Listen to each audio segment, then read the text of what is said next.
Hello everyone, I have returned from Spain fresh off the CAVE Mikado event, and today we're discussing, I think, a very fascinating topic, which is the original arcade hardware worth it? And I mean that from the perspective of a player, not the perspective of collectors and things like that.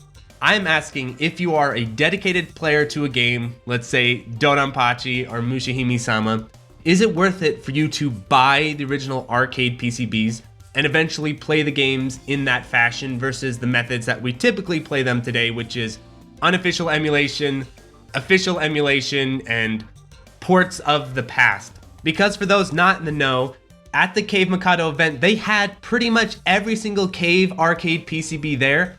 A few were excluded because of copyright concerns or something like that. But for the most part, they all were there, and it was really cool, and the first opportunity I've ever had to play a lot of these games on their original arcade boards, which is pretty crazy to think about. Danmaku, Mushihime-sama, Futari, Death Smiles, all these games that I love so much. This was the first time I actually played on the original cabinets. And so now with all this hands-on data, I thought it'd be fantastic to bring up this question that a lot of players still wonder about. Is it worth it to spend thousands of dollars on these boards to play them as they're originally meant to be played? So the first thing I want to talk about is, of course, the latency of playing these games on the original boards. This has been a cornerstone topic of this channel for many years now, and actually the genesis of where Retroarch came from, where basically I was playing Danmaku on shmup MAME, and I thought, hey, this is pretty cool, but wouldn't it be cool if we could get the input lag a little bit lower, a little bit more in line with what I think the arcade version likely is? And around that time, Retroarch introduced its run ahead feature, so I combined run ahead with Danmaku, and bam, it felt incredible and amazing. I started telling other players about it and helping other players get it set up, and I realized, okay, I don't want to be tech support for Retroarch on how to get this all set up, so why don't I make a pre-made package on how to do it? And that was where Retroarch came from. And ever since starting Retroarch, an interesting question has come up of, is it actually too good? Is Run Ahead moving faster than the original arcade boards and giving people using Retroarch an advantage over the original arcade players? And unfortunately, there was not a Battle Garega PCB at the event for me to test, because that's the main game people talk about this with. But it has come up with the CAVE games as well. Does Retroarch run Danmaku faster than the original arcade PCB? So when I went out to this event, I brought my camera, I brought my input lag light, and I did get access to the arcade panels and test out the input lag of a lot of the games. Unfortunately, I could not test the input lag for every single game, because the way it worked is I had to open the arcade panel and plug my joystick into the joystick slot. But some of the panels were actually locked. Most of them were unlocked, but some of them were locked. And everyone at the event was super busy, and it was about closing time, so I didn't want to go around bothering staff at the event to unlock all the panels for me.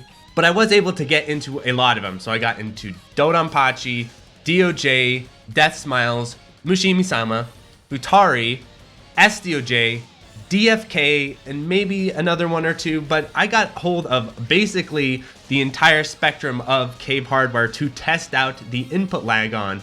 And I think my findings will be very interesting for a lot of players. There is one caveat though, which is when I came to the event, it was kind of a run and gun setup where I had my camera and I had my input lag light, but I couldn't bring my laptop with me. I had nowhere to plug it in, European power outlets and all that. So I couldn't sit down and like in real time test out the camera and make sure all the features were just right, the shutter speeds were just right and all that. I just had to use the camera settings I was using for the documentary and go with that.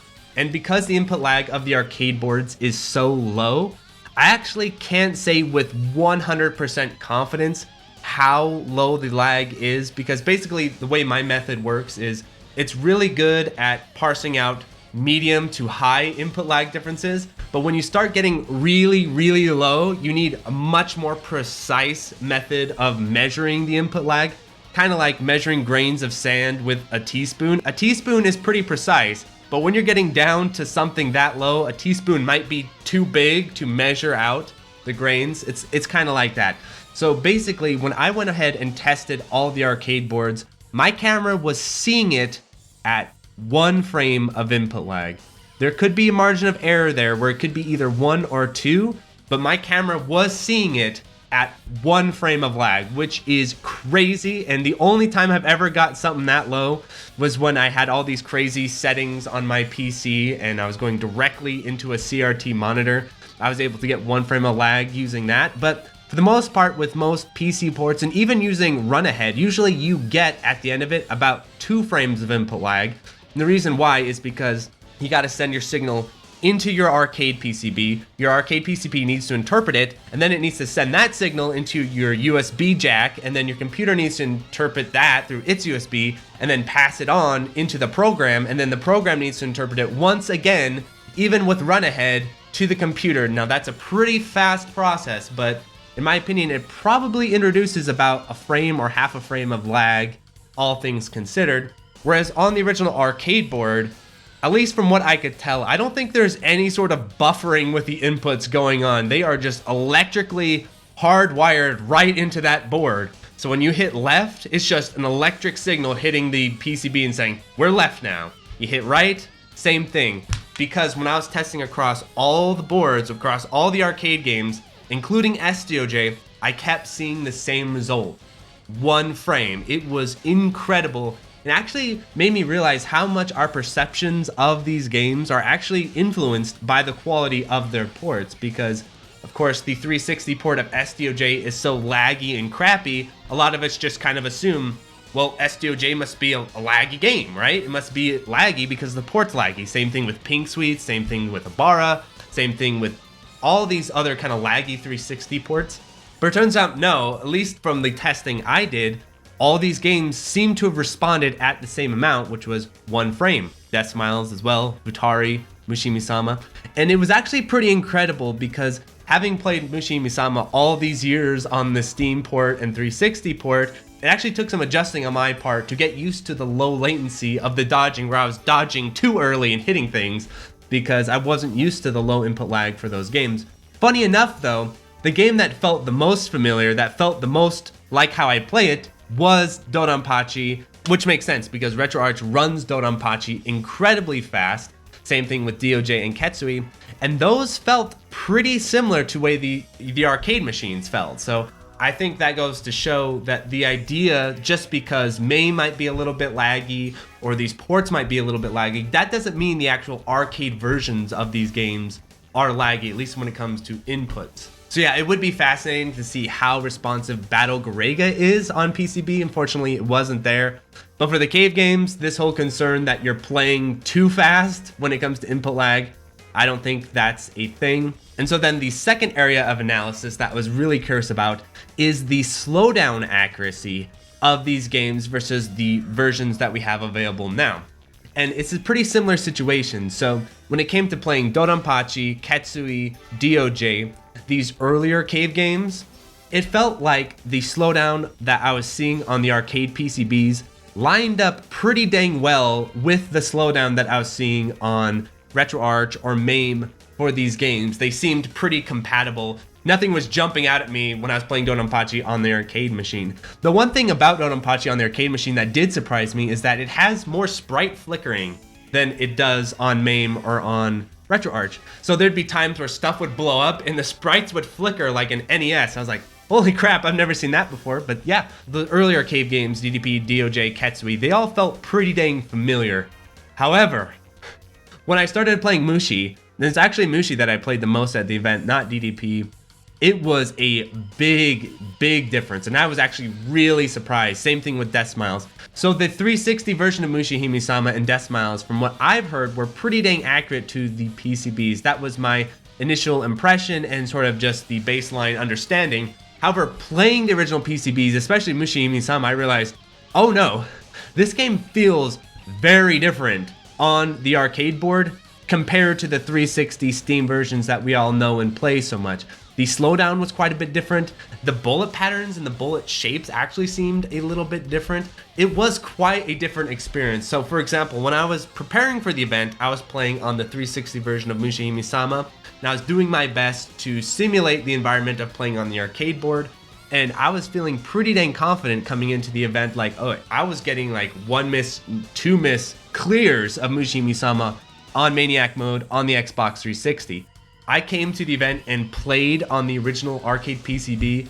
Holy crap, it was actually way harder than the Xbox 360 version, and I never managed to clear it. Now, I didn't have a whole lot of time to play because I was shooting the documentary constantly, and I only could play for about an hour a day or 2 hours a day on the Mushi Cab. But I actually never managed to clear it. I came pretty close, but I never managed to clear the Maniac version on the arcade PCB.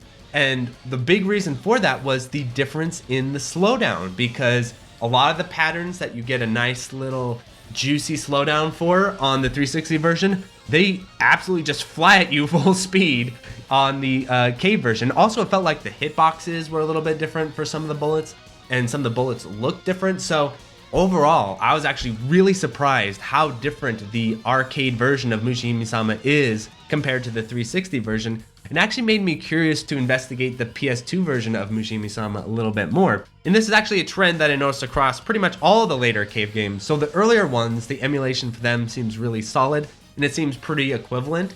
But the further you get into the CAVE library, you start to realize, wow, there is quite a bit of a difference here. The main one, of course, is SDOJ. Playing SDOJ on the arcade board versus playing SDOJ on the 360, this is night and day difference, my friends.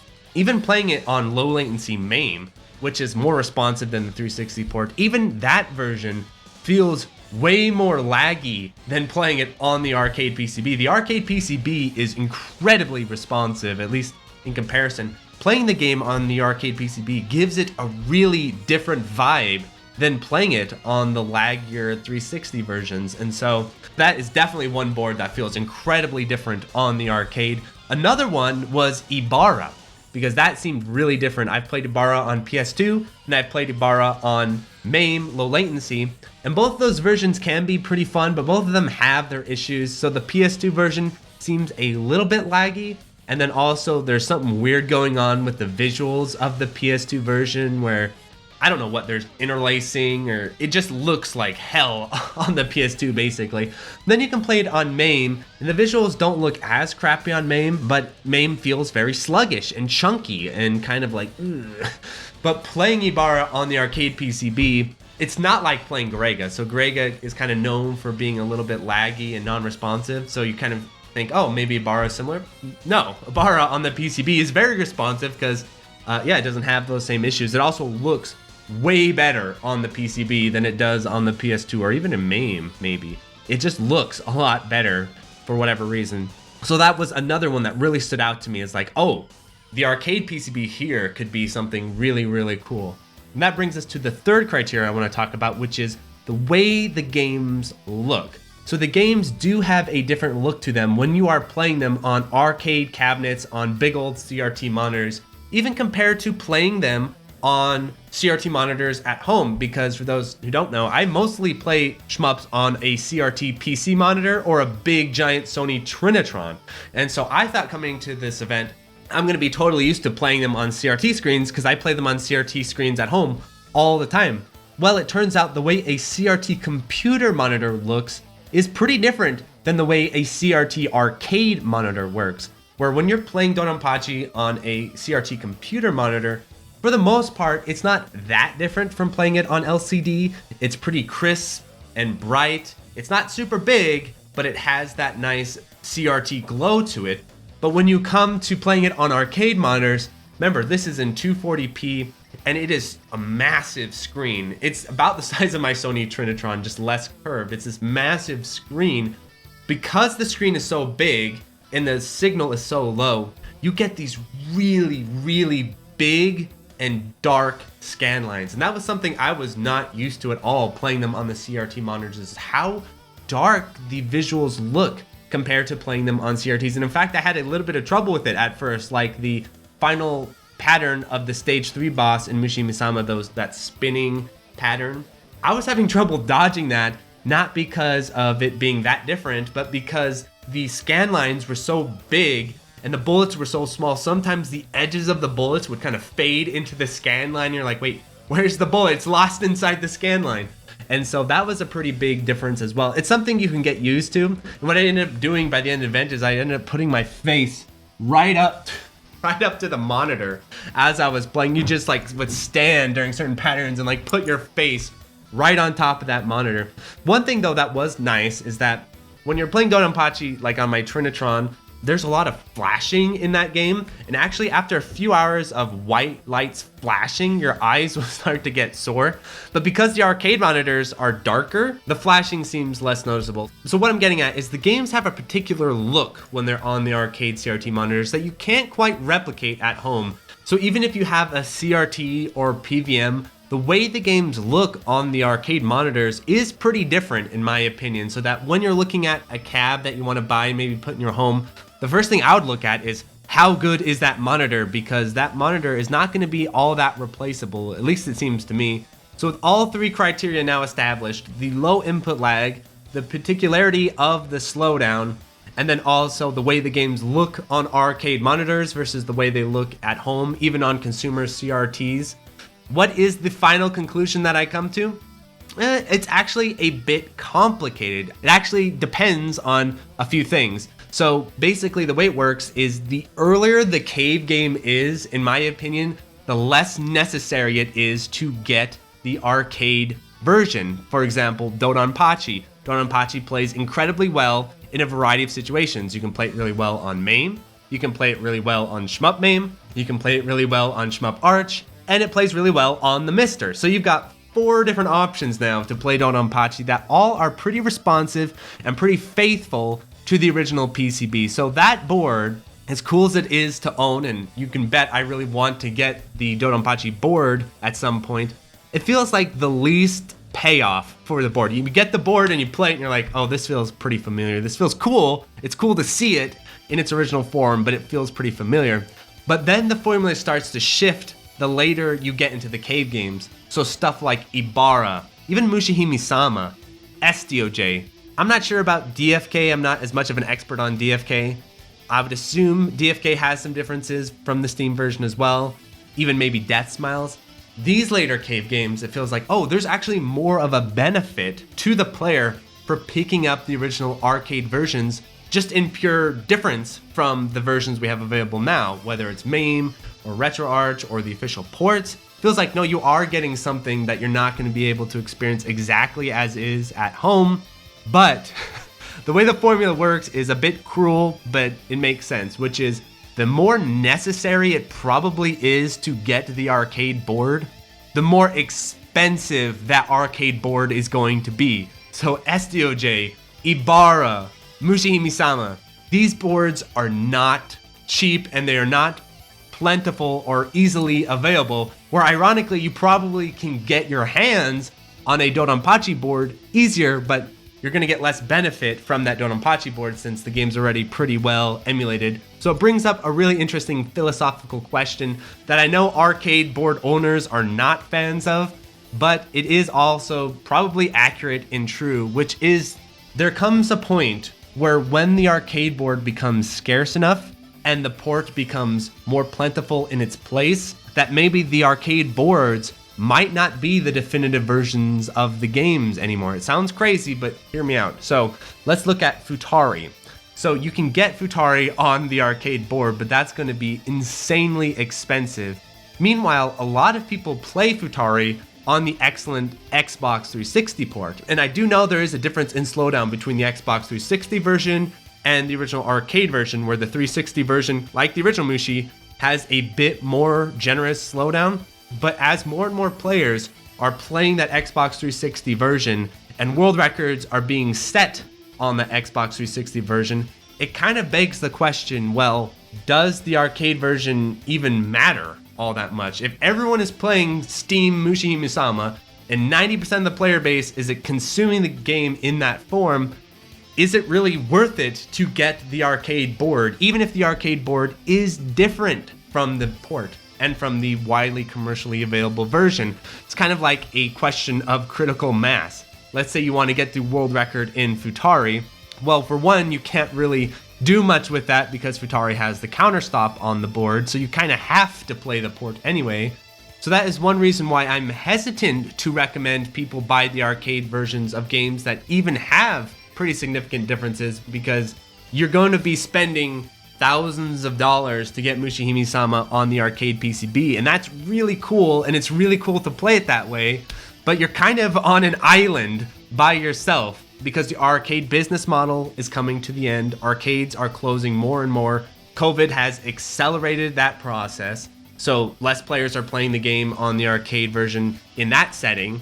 And then you're going to get the thing of private collectors, but most private collectors who have Mushihime-sama boards are not super players. Some of them might be, but not many of them. So now you're getting that population being kind of taken over by the collectors who got the Mushihime-sama board and put it in a vacuum sealed safe. And I can't blame them with the price of the board and how sensitive the hardware is. I would do the same thing, honestly. So then it kind of becomes a situation where even if you get your hands on a Futari board or a Mushihime-sama board, you're probably going to be pretty hesitant to be playing it all the time. And more than likely, you're going to take that board, you're going to put it somewhere nice and safe, and then you're going to mostly play on emulation or on consoles because, for one, you want to play the version everyone else is playing. For two, you want access to the training tools and save states that you get in unofficial emulation.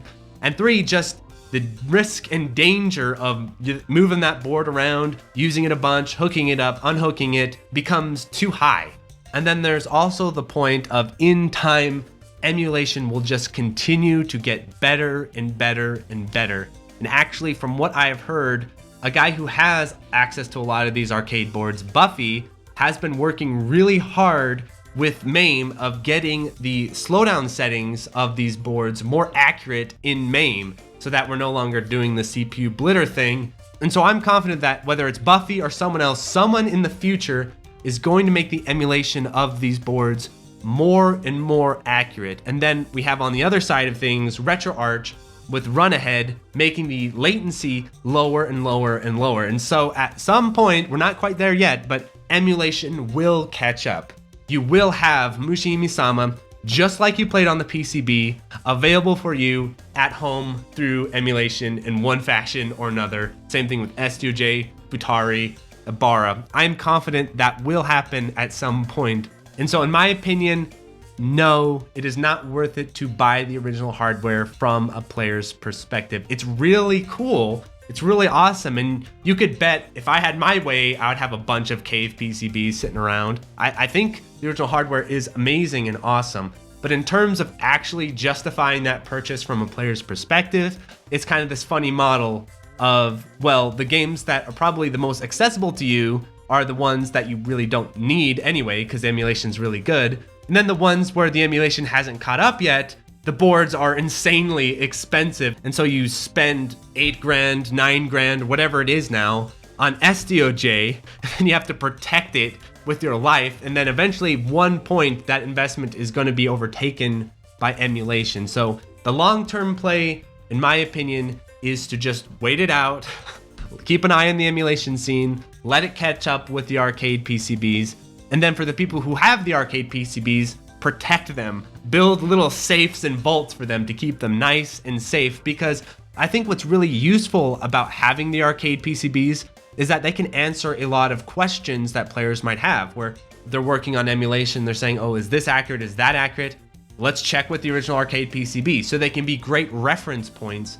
But I do want to end this with a silver lining, because even though I think for the individual player, having the PCB isn't really all that great of an investment, the one thing that I think the PCBs still can do that I think is really valuable is that they can be items to attract other players to come in from meetups. I think when it comes to doing meetups and when it comes to bringing players together, I think that is where the PCBs absolutely shine, and I think that is their best feature. So if you are someone with a bunch of arcade PCBs, I think the most value you can get out of them, honestly, is using them as lures and attractions for other players for different events or meetups. I think that is where the arcade PCBs really shine, because think about it. You get all the PCBs together, like the CAVE Mikado event. You get all these cabinets together. Then you get a bunch of players from all over the world coming out to your event. I think that is the closest you will come to the arcade experience these days. Because yes, in Japan, there's still a few arcades hanging in there for a while. But in the end, I think this is what the new formula is going to look like. It's not going to be we all get in planes and fly to Japan and meet up at the arcade in Hay. I think at one point it's going to be someone gathers together an event, kind of like GDQ or the CAVE Mikado event, where their arcade's no longer around, but for this weekend, and this weekend only, we're going to have all these PCBs, we're going to have all these players, and it just creates this natural draw and incentive for people to come out and visit and check things out. I think that is where the PCBs absolutely shine, and so that is my assessment of original arcade hardware. So overall, these are my thoughts on original hardware. Pretty hardcore video for you all, so please like, subscribe, tell all your friends. Some really cool stuff coming up, including my documentary of the CAVE Mikado event that I'm very excited to share with you. Adios, everyone.